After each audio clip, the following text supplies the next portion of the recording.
GreenGlides, and I've had a number of requests and questions and concerns about the Devastator and GreenGlide fitment, and more importantly, brush glide fitment. So, the thing you need to realize about the Devastator heads is there are actually three versions of each, the 14s and the 12s. And this is a CNC version. There's some, the newest ones are cast versions. How they're made doesn't matter all that much. It's the back lip that changes. This is the oldest version, I believe, and it's kind of roundish. And our glides fit nice and tight on those. I think it's the latest or earliest, the newest is the word I'm looking for, version that has the thinnest lip that our glides can be a little wiggly on, and we're working on fixing that. But the cure to all of them is installing a set screw. And you can buy a little 1/4 20 or 1/4 20, how they write it, tap, and you put your glide in a vise and drill a hole just slightly smaller than that all the way through the back side of the glide. You'll see where it pops up. Try to get a better angle there. Pops up so that it actually hits the back lip. All right, so you're going to slowly drill that through.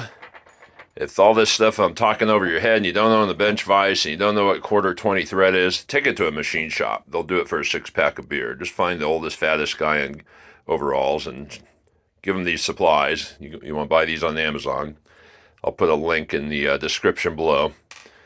And they'll do it in a matter of minutes. Easy peasy stuff. But anyways, you want the set screw, you don't want, but it's going to hit this back lip. It's the only choice you have in the way these wands and glides are designed.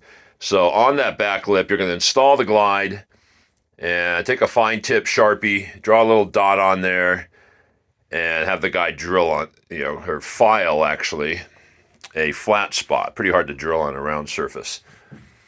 And that way your set screw has something to set into, and you don't have to over tighten it and potentially strip that soft Teflon.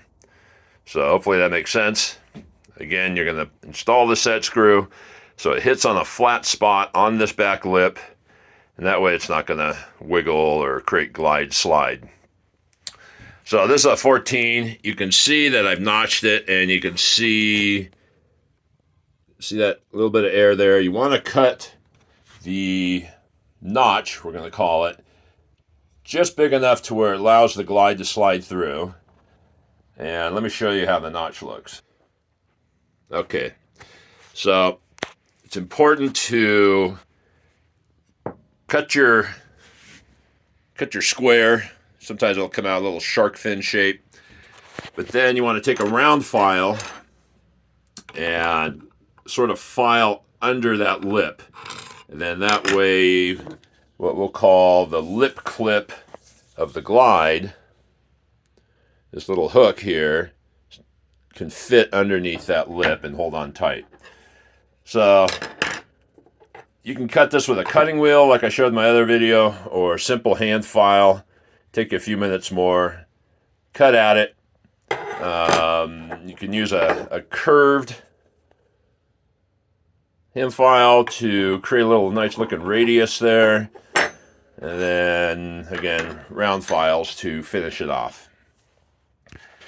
If you're concerned about the looks, if a customer ever walks in the room and screams bloody murder because you have a notch in your glide, I will buy you a new Devastator. No one will ever notice. All right. That being said, I got a lot of questions of people saying, can I still use my old OEM, original equipment manufactured glide? And yes, if there's still life in it, absolutely, use it up. But you're going to want to install that set screw on there, and just make sure to do it in the same location that is on the brush glide. It's not the end of the world if it's somewhere else, but then you got to cut 2 flat spots. Again, no customer's ever going to see that flat spot. This is a carpet cleaning wand. You'll never see one this clean in this industry. A lot of our glides go out with 2 little tiny set screws, and those can help. They're actually on the front of the glide. And we're going to be changing those to where they're both on the back in the same spot. This was our fabricator solution for a while. They don't hurt. It's not an issue. They work. But I prefer to have 2 quarter 20s in the same spot. So that's going to happen. But if you got any questions, feel free to come on Mikey's board or ask questions below. Worst case scenario, give me a call or a text. 775-552-5429. I can't believe I put my phone number on the internet. YouTube, of all places. But customer service is where it's at these days, right, folks? And if you're watching this video and you don't understand why we're going through all this, why don't you just clip on the glide? You don't want to heat up and clip a glide made from Delrin, and that's what these are. You will break the bridges. This is not a flexible material. I've had a couple of people say they've heated them up and got them on. I'm not sure what wand, I forget. Probably either the Prochem Titanium or this, which are nearly identical in fitment. But I strongly suggest you do not do that, and you definitely do not want to fit it on there multiple times. You're going to break those bridges, and that is not covered under warranty because I told you not to do that. If you have a Devastator that you're gonna commit to being your tile only wand, and you don't want to do the notch, again, I've had a couple guys do that. Heat them up, take a heat gun, stay away from the bristles. You don't want those falling out. They are tufted in there. They are stapled in.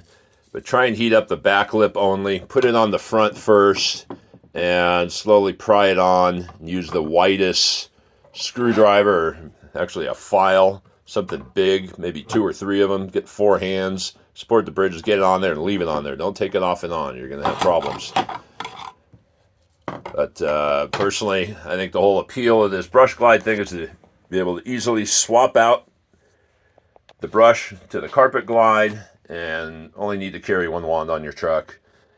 And I really love the brush glide on the 12-inch for residential cleaning. If you're doing a bunch of big homes and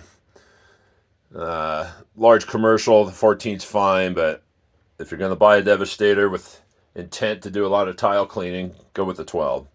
Just gets around furniture better, easier to sling around, and yes, it works terrific around toilets.